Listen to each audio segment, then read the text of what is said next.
Bom dia, igreja! Bom dia! Tudo bem? Sou Juliano e hoje eu estou aqui para apresentar minha irmã Gabriela. A Gabriela vai hoje falar o que a cruz representa para ela. E para isso eu vou ler uma escritura à escolha dela. Segundo Samuel, capítulo 12. O Senhor enviou Natã a Davi. Natã foi falar com Davi e lhe disse: havia numa cidade 2 homens, um rico e o outro pobre. O rico tinha ovelhas e gado em grande número, mas o pobre não tinha coisa nenhuma, a não ser uma cordeirinha que havia comprado. Ele a criou e ela cresceu em sua casa junto com os seus filhos. Comia da sua comida e bebia do seu copo. Dormia nos seus braços e ele a tinha como filha. Certo dia chegou um viajante à casa do homem rico e este não quis pagar uma das suas ovelhas ou um dos seus bois para dar de comer ao visitante que havia chegado. Em vez disso, pegou a cordeirinha do homem pobre e a preparou para o homem que havia chegado. Versículo 7.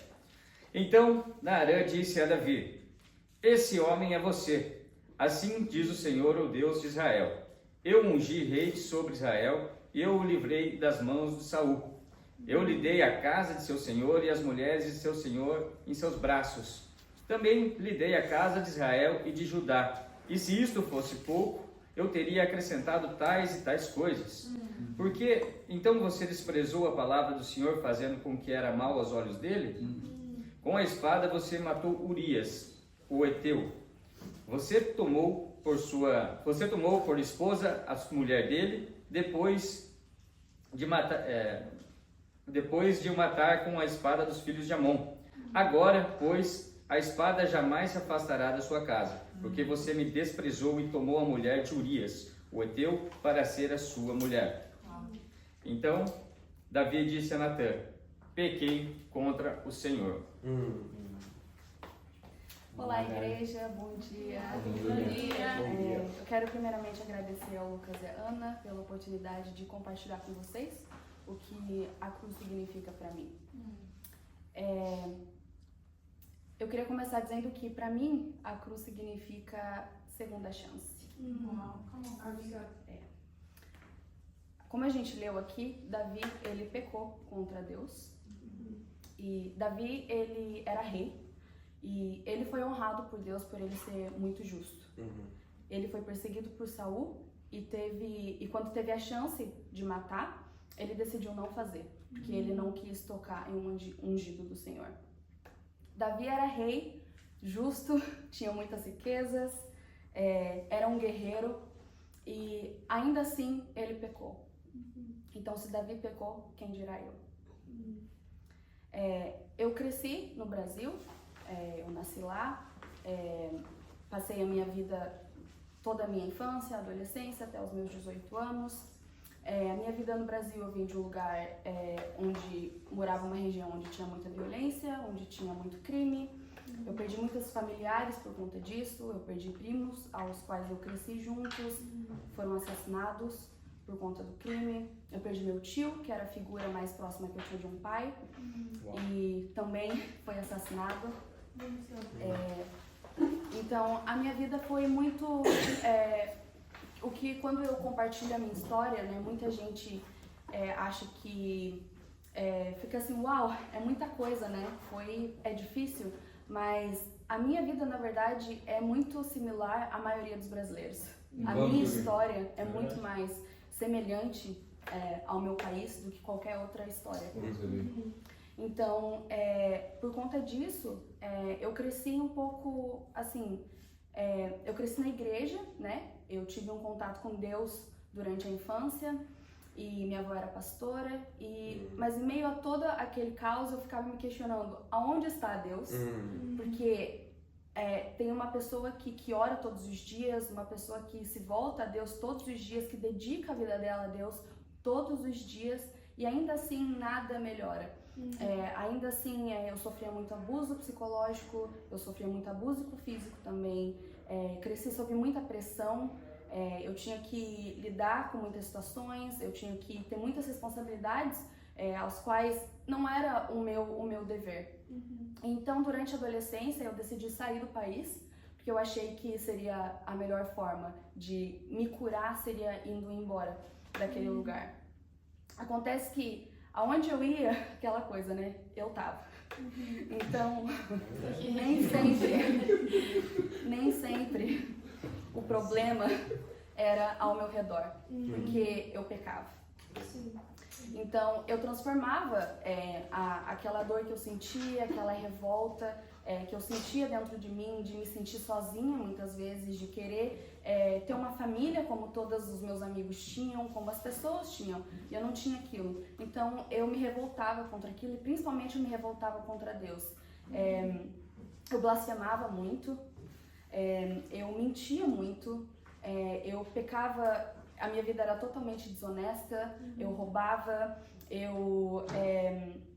enfim, eu fazia coisas a quais eu não sentia orgulho, eu tentava me preencher de alguma forma e depois eu me sentia pior. Eu me relacionava tanto com homens quanto com mulheres, então a minha vida era muito cheia de pecados. Mas assim como Davi teve um momento em que ele teve um encontro com Deus, porque ele era escolhido de Deus. E eu tive esse momento também. Eu tive um momento onde Deus ele quis me resgatar de onde eu estava, onde ele quis realmente me mostrar a cura, e ainda assim eu rejeitei. Eu conheci a Ellen, que compartilhou a fé comigo há quase um ano atrás.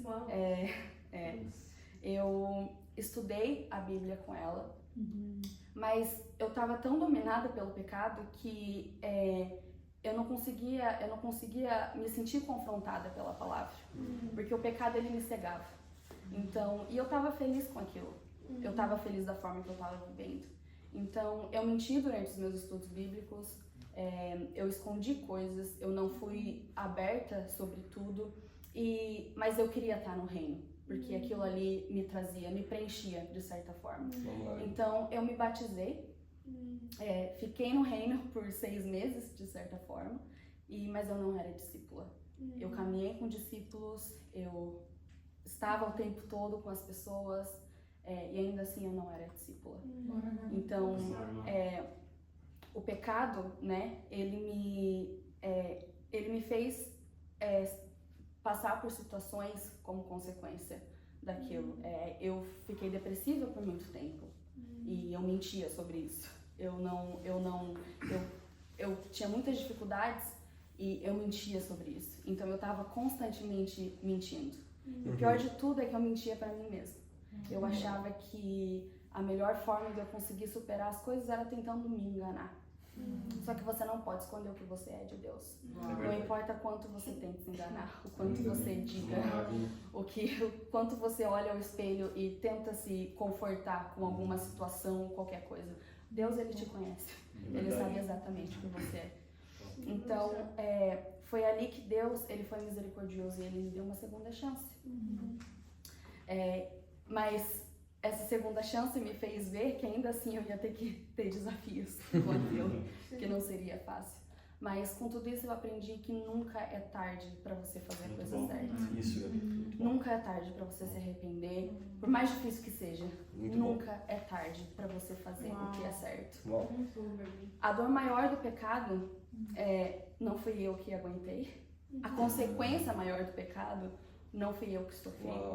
Quem sofreu foi Jesus Cristo. E ele era um inocente.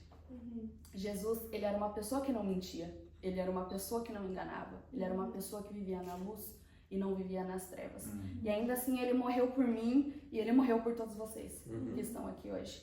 Você talvez nesse momento esteja em uma vida de pecados e você sabe disso, mas não faz nada a respeito. Você não tenta mudar. Então, Jesus morreu para que você pudesse se arrepender. E se eu te perguntasse, você morreria pelo quê? Você morreria por alguém?